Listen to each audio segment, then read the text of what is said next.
Hello everyone, welcome back to the channel. I'm really excited today to take you on a thorough walker round and deep dive into one of the most talked about military developments in recent times. What Russia is building in Kaliningrad. It's being described by experts as something quite nasty. A game changer in strategic military positioning.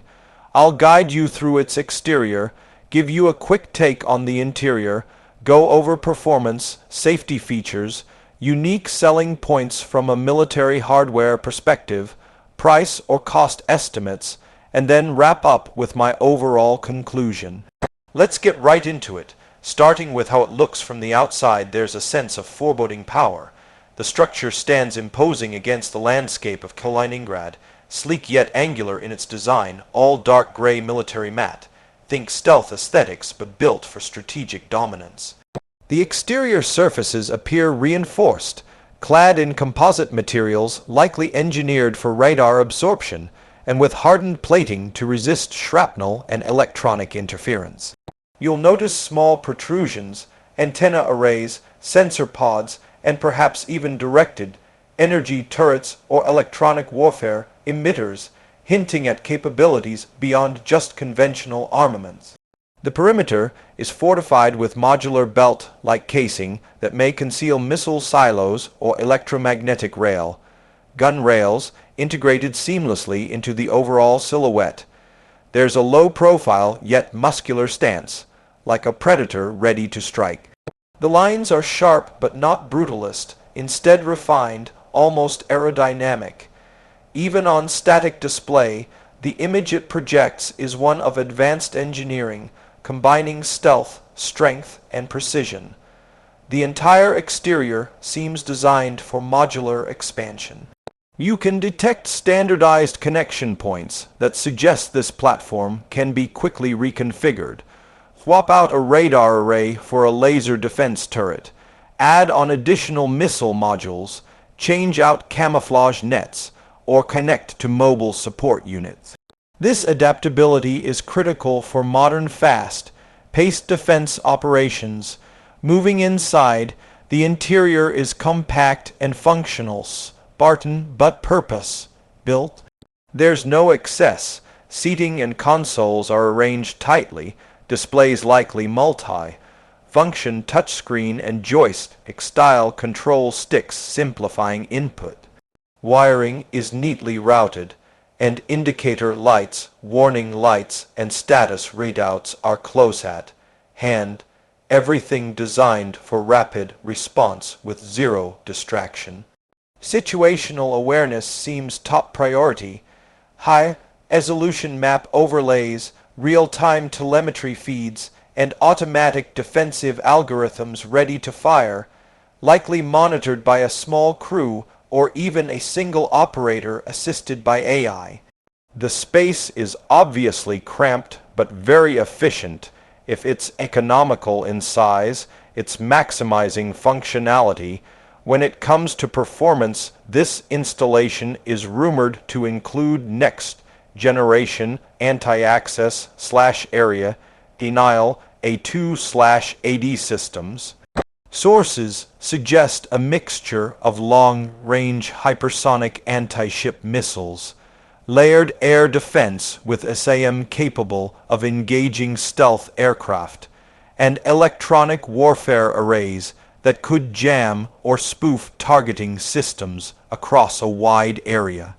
Its range on anti-ship missiles might extend hundreds of kilometers into the Baltic, putting ships in the region within reach from shore. The layered air defenses likely cover sea and air approaches, creating a bubble of denial across critical maritime lanes. The electronic jamming could blind drones, GPS systems, even encrypted comms. Performance here isn't just raw firepower. It's the orchestration of multiple overlapping systems, working together to blind, deter, and if necessary destroy incoming threats. Speed of deployment, how quickly it can go from low-power standby to active engagement, is probably measured in minutes with automated readiness routines, fast linked data feeds from command centers, and hardened antennae to withstand incoming counter-battery fire. Safety features are more about redundancy and survivability than what we'd call traditional safety. In civilian contexts, the installation almost surely features redundant power lines, backup generators, EMP, hardened control systems, and decoy emitters to misdirect incoming targeting systems. Internal fire suppression and blast containment procedures would be built in, ensuring that if one component is hit, it doesn't chain react across the network. Remote operation capabilities would allow command units to control it from a safe distance, reducing risk to personnel.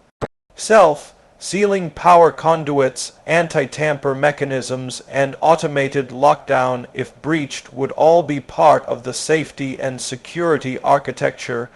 Even heat signature reduction features enhance not just concealment but reduce the risk of thermal detection and incoming precision strikes. Unique selling points really stand out. First, its sheer geographical location in Kaliningrad provides a strategic choke point over the Baltic Sea. Second, the modular design allows rapid reconfiguration for different mission profiles, anti-ship, air defense, electronic warfare, all in one station. Third, the highly automated architecture potentially reduces personnel requirements and speeds reaction time. Fourth, stealth, coated exterior, and low electromagnetic footprint make it hard to detect until engagement. Fifth, layered and redundant defense capabilities mean multiple threat vectors, missiles, aircraft, drones, can be addressed in concert. Sixth, integration with broader Russian command networks ensures real-time data sharing and coordinated defense across land, sea, and air. Lastly, cost efficiency. Rather than deploying multiple separate systems, this consolidated approach economizes logistics, deployment, and maintenance overhead. As for price, the exact figures are speculative, but intelligence assessments estimate the cost of developing, deploying, and supporting such an installation could easily run into the hundreds of millions of dollars, or even upwards of $1 billion, for a fully operational, hardened, layered defense structure. The modularity likely cuts costs by using shared core components across variants. Capital expenditure includes advanced composites, hypersonic missile technology, AI-driven sensors, and hardened command modules. Operating expenses include maintenance of missile stocks, software updates, training, and integration into broader networks.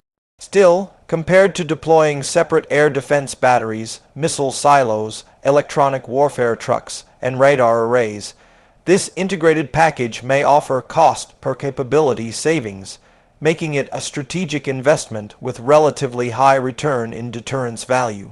In conclusion, this installation in Kaliningrad represents a significant leap in defensive posture, one that melds stealth, lethality, adaptability, and automation in a compact footprint. It's a force multiplier with strategic geography behind it, technologically advanced enough to pose serious challenges to NATO naval and air movements in the Baltic.